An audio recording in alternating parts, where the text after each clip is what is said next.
Olá, estamos indo para a terceira aula do seminário de 2025 e o capítulo 7 tem como título O Circuito, aonde começa Lacan fazendo referência a uma palestra que eles foram do Maurice Merleau-Ponty, um filósofo da fenomenologia que trabalha com a percepção,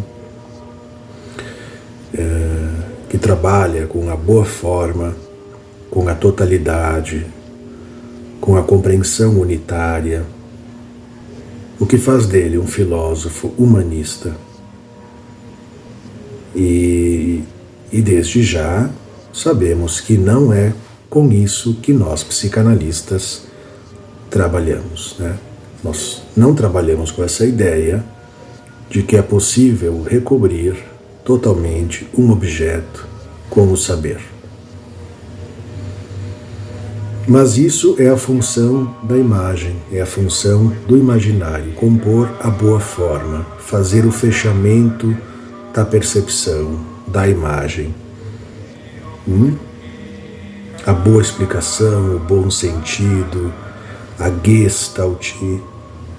Nós psicanalistas não trabalhamos com isso, nós trabalhamos com o que não funciona, com o que escapa essa tentativa de boa forma. Nós trabalhamos com o resto, com a merda.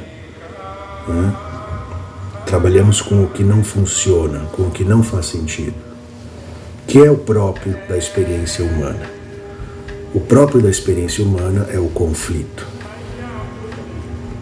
Isso é defendido por Freud, também aqui apresentado por Lacan.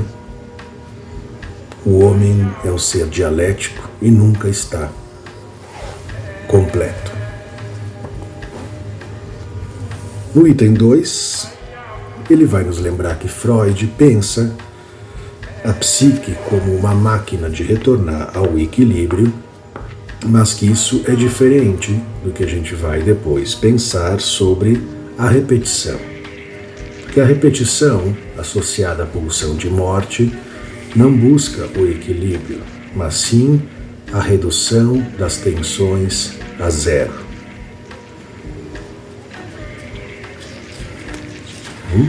Há algo no homem que tenta sair da vida.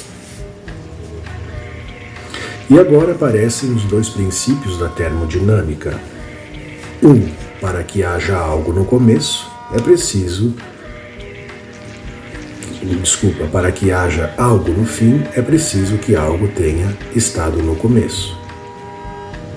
Ou seja, é preciso que uma energia entre num sistema, faça esse sistema trabalhar e saia do sistema. A ideia de que nada se cria, nada se destrói, que tudo se transforma, está aqui nessa primeira lei. E na segunda lei da termodinâmica, fala-se da entropia, de que quando se faz uma força contra a correnteza, contra um sistema e seu andamento, algo ali se desorganiza, algo ali se perde. Que seria então a entropia, né? Essa força que se perde na organização de um sistema e a própria desorganização de um sistema. Então, quanto mais alta a entropia, menos rígido é o sistema. Quanto mais baixa a entropia, mais rígido é um sistema. Esse desorganizador que desfaz a organização de um funcionamento parece ser algo da pulsão de morte, algo do Thanatos, como fala Freud. Então parece que algo se perde na comunicação, algo se perde num sistema onde a troca se dá pela via do simbólico, e isso que se perde fica desligado. Isso que se perde fica solto, desorganizando o sistema. No item 3, Lacan vai nos falar que o princípio da realidade, o princípio de realidade, ele está a serviço de fazer com que o prazer cesse para que se mantenha o sistema funcionando. Tá bem? Então, o princípio de realidade tem a função de evitar que o prazer transborde, vire dor e desorganize todo o funcionamento. Então, o princípio da realidade exige cessação de prazer. Ele é contra o gozo, né? Mas isso de aumento e diminuição de prazer que poderia gerar um equilíbrio perfeito de uma máquina também não é bem o que nos interessa, porque o que nos interessa é o que trava, o que atrapalha essa modulação.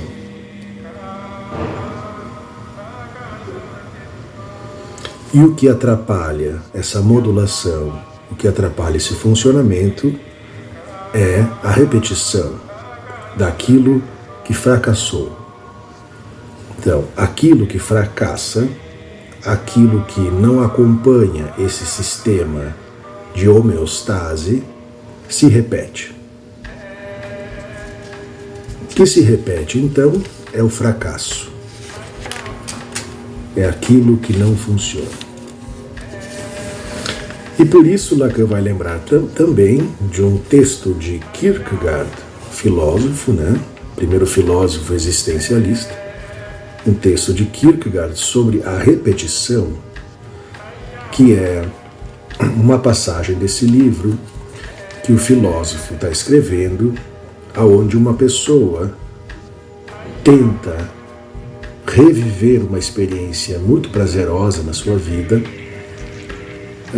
organiza toda a experiência para tentar repetir o que foi vivido naquela outra cena, naquela outra situação, mas se frustra inteiramente porque o que ele vive ali não é igual ao que ele viveu outra vez. Quer dizer que não é possível repetir inteiramente aquilo que foi vivido. Sempre vai haver uma diferença. Sempre vai haver uma novidade. Mesmo que pareça a mesma coisa, sempre tem um ponto de diferença. Não é possível reencontrar a mesma sensação, seja lá com o que for.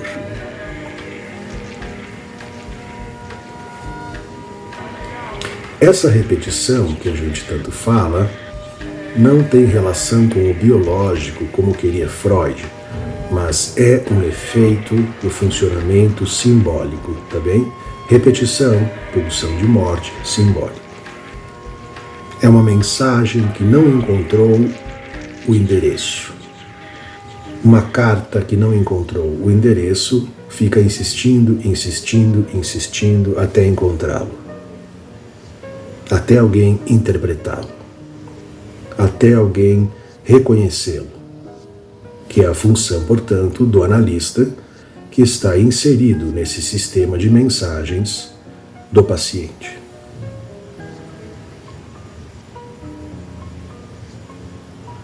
Fica no limite do sentido e do não sentido, repetindo para se inscrever na ordem do discurso. Esse é o capítulo 7. Continuando. Capítulo 8. Introdução ao Entwurf. Texto publicado só depois que Freud morreu. Esse capítulo se introduz com Lacan nos lembrando que instinto é diferente de pulsão. Pulsão tem como objeto a falta. Instinto tem como objeto algo presentificado. A pulsão e os investimentos nos objetos exigem que o narcisismo já tenha se instalado. Quer dizer que para haver pulsão é preciso haver narcisismo, é preciso que tenha havido investimento do outro no corpo do sujeito. Bem, e aquela parte do corpo que não foi pulsionado fica à disposição para o adoecimento psicossomático, né, que está trazendo aqui o nosso estudo.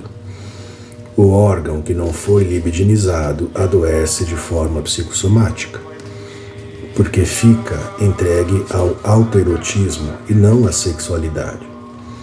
Para haver sexualidade, é preciso que tenha feita a entrada do outro. Se há só autoerotismo, é aonde o outro não marcou com o seu desejo. Portanto, a psicossomática diz aquela parte do corpo anterior à entrada do outro e que ficou entregue ao autoerotismo, ao real, portanto. Pensando assim, instinto não é sexual, pulsão é sexual. Pensando assim também, a neurose necessita que a base do adoecimento seja narcísico, mas funcionando no campo simbólico, enquanto que a psicossomática não necessita que a base do adoecimento seja narcísico. Muito pelo contrário, ela está ancorada numa parte de real.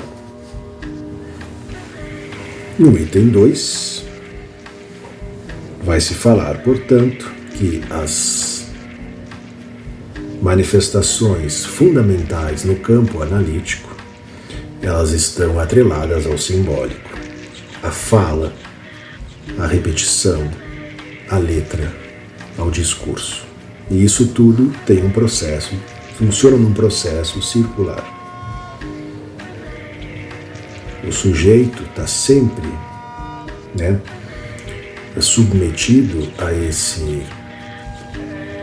essa circulação simbólica que opera sobre ele. E a maneira com que ele se localiza frente ao outro é o que vai determinar a sua forma de adoecimento. Ele vai repetir a maneira com que se posiciona frente ao outro, também na clínica, também na experiência transferencial. E depois disso, vamos entrar nesse texto, Projeto para uma Psicologia Científica, de 1895, que é um texto pré-psicanalítico, que Freud não publicou, mas que foi resgatado nas cartas dele a Fliess, que é uma das primeiras tentativas de ele elaborar uma ideia de psiquismo, só que ainda dentro da análise fisiológica, neurológica, da mente.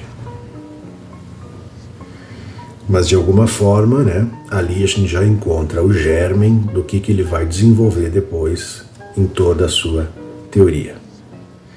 Ele está pensando numa psicologia naturalista que se possa explicar o funcionamento da mente através do funcionamento dos neurônios, através das sinapses, da quantidade de energia e informação que passa de um neurônio para o outro. Coisas na época muito novas.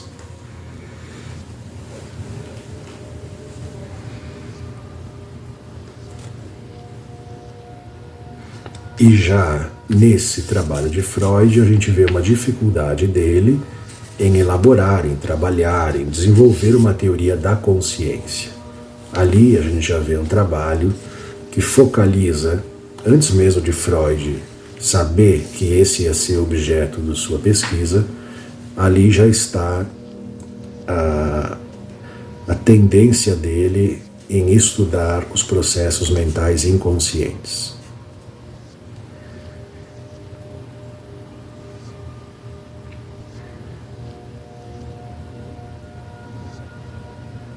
A gente vai vendo Freud se dar conta de que existe um desejo de repetir uma experiência de satisfação ao mesmo tempo em que existe um desencontro na tentativa de encontrar essa experiência novamente. Quer dizer que a segunda mamada que o bebê faz nunca vai ser igual à primeira mamada e que a terceira mamada do bebê nunca vai ser igual à segunda mamada. E isso sempre vai abrir espaço para a introdução de algo novo. Nós nunca encontramos o mesmo objeto na repetição, o que abre o espaço para o desejo, né? Para que se possa seguir procurando. E isso tem a ver com a linguagem.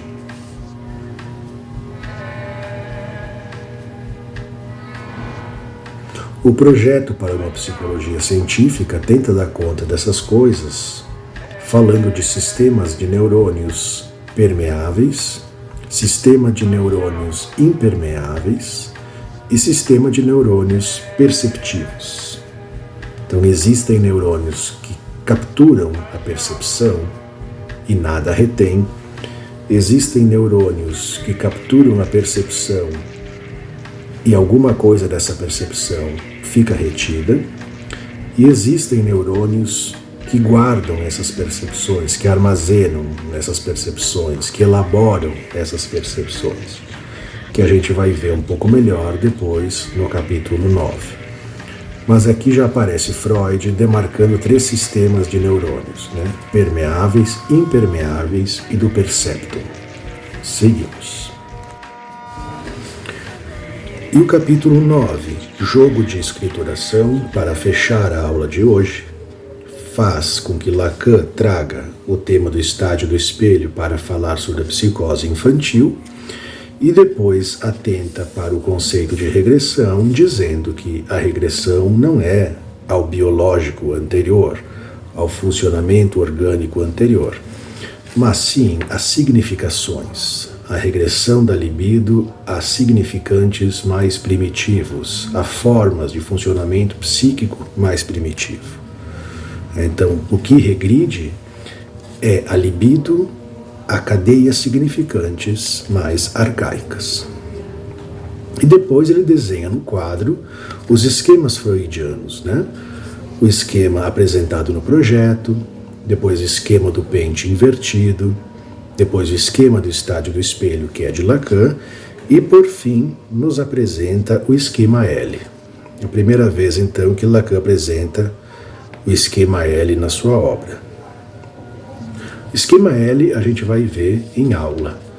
Desculpa, né? A gente viu em aula, mas a gente vai ver muitas vezes ainda esse ano, que é esse esquema onde há um cruzamento entre o registro do imaginário, o A e o A', com o registro do simbólico, o sujeito e o grande outro, para nos dizer que a constituição do sujeito se dá dessa forma e que também a gente possa estar atento a isso enquanto clínicos, né?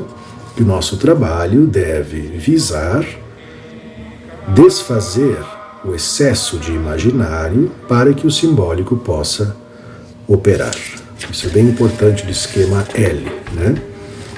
O esquema L é essa forma da gente pensar como simbólico e imaginário se cruzam, tanto na experiência clínica como no processo de constituição psíquica.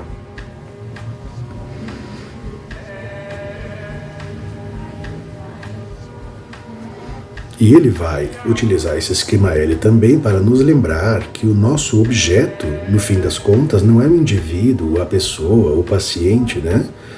Mas é o simbólico. Não podemos nos aprisionar à ideia de que estamos trabalhando com uma pessoa, com um indivíduo, mas estamos trabalhando com a linguagem que habita essa pessoa, né? Então, quanto mais a gente trabalha no simbólico, com o campo das representações, mais a gente avança na psicanálise e na ciência em geral.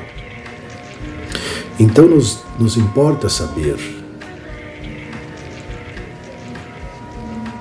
em que ponto temos nos situar, em que ponto temos que nos situar frente a esse nosso parceiro? Em que ponto temos que nos situar para não ser capturados pelo imaginário do nosso parceiro analítico? Porque na clínica analítica essas duas dimensões se cruzam. O sujeito se aliena ao campo do imaginário, mas se constitui como tal somente no campo do simbólico. O analista deve romper o eixo imaginário, onde reina a ilusão de completude, da compreensão, para colocar o sujeito em confronto com o desejo do outro. No item 3, ele vai trazer um pouco mais especificado esses 3 sistemas de neurônios que Freud desdobra no projeto. Sistema Phi, Psi e Ômega. O sistema Phi tem mais a ver com o estímulo-resposta, né? Phi, de físico, tem mais a ver com esse sistema de impressões que vem do mundo externo e que deixam rastros nos caminhos percorridos até chegar ao núcleo do sistema psíquico, o sistema Psi. Então, o sistema Phi, ele é feito por neurônios permeáveis. São neurônios com facilitação, mas que deixam rastros. Até chegar ao sistema Psi, que é onde tem as memórias, onde tem as elaborações, onde tem o recalcamento, as modulações, que são neurônios impermeáveis, que retêm, né, a qualidade e a quantidade da experiência. E o sistema Ômega, que tem mais a ver com a relação com a consciência, né? A experiência de fazer o teste da realidade, a experiência de nomear, né, o que se está vendo, o que se está sentindo, de comparar com o mundo interno, né? A consciência como esse sistema de neurônios que nos permite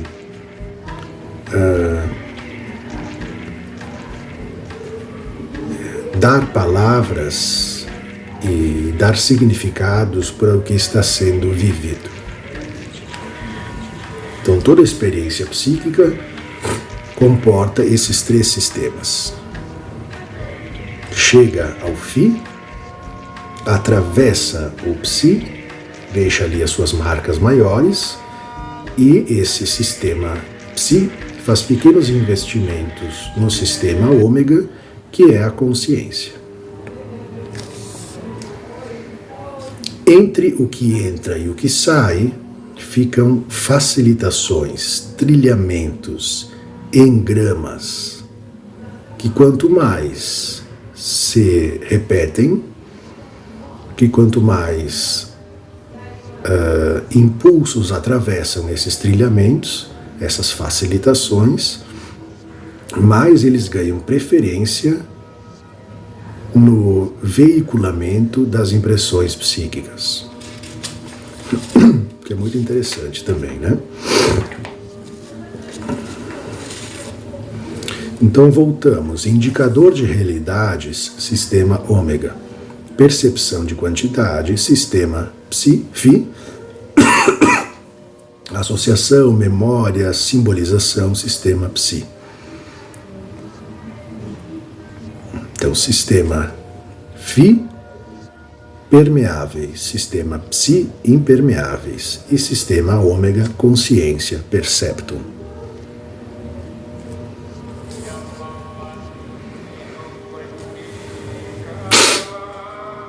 Depois disso, Lacan volta a nos propor a compreensão de que o ser humano, a sua consciência, diz respeito a apenas um pequeno recorte da realidade externa. Diz respeito à ideia de que o que conhecemos do mundo é mapeado, é recortado, inicialmente pelo nosso grande outro. né? Então, quem nos apresenta o mundo, quem recorta o mundo, quem interpreta o mundo para o ser humano, desde que ele nasce, é o seu grande outro. Então, todo esse sistema Phi, Psi e Ômega já está, desde sempre, costurado ao discurso do outro.